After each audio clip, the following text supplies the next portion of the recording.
কয়েকদিন যে night live করেছে কত কিছু দেখেছি দিদি, কি সুন্দর করে এসে বলছে আপু আপনাকে অনেক দিন নাইট দিই না, আজকে নাইট দিতে আসছি বুঝছো। আমি কতগুলো চোরকে ধরছি, চোর এদেরকে আমি কি করি, এরা যখন আমার লাইভে আসে আমি আবার তোমার অন্য ডিভাইস দিয়ে দেখি ওরা অন্য কারণ লাইভে আছে কিনা, একটা কিউরিসিটি আর কি মনের। আমার কথা হচ্ছে তুমি আমাকে পারলে হেল্প করবে, না পারলে হেল্প করার দরকার নেই, এটা তুমি তো আমাকে হেল্প করতে বাউন না, ঠিক না?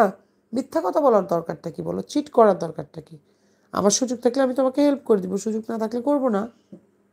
কিন্তু মিথ্যা ফেক করার তো দরকার নেই। নিজের তো একবার ধরা খেলে তো নিজের ইমেজটাও তো কমে যায়। এই যে দেখো দিদি আমি লাইট লাইভ করতাম না, আসছে একজন, অনেকে আসে বলতে দিদি আজকে তোমাকে, আপু আজকে আপনাকে নাইট লাইট দিনে আজকে নাইট লাইট দিতে আসছি, কয়েকটি স্টিকার মেরে আরেক লাইভে চলে যায়, বা ঠিক আছে লাইভ থেকে বেরিয়ে পরে আবার অন্য আরেকজনকে কী বলে আজকে আপনাকে নাইট দিই আজকে নিতে আসছি। তো আমি তো চুপ করে আছি, আমি কিচ্ছু বলি, আবার আমার এখানে সে স্টিকার মারতেছে, আবার ওর ওখানে গিয়ে স্টিকার মারতেছে। মানে কি যে করে আল্লাহ। এই ওয়াইটিতে না আসলে দিদি অনেক কিছু করতে পারি না পারি ম্যাটার করে না, কিছু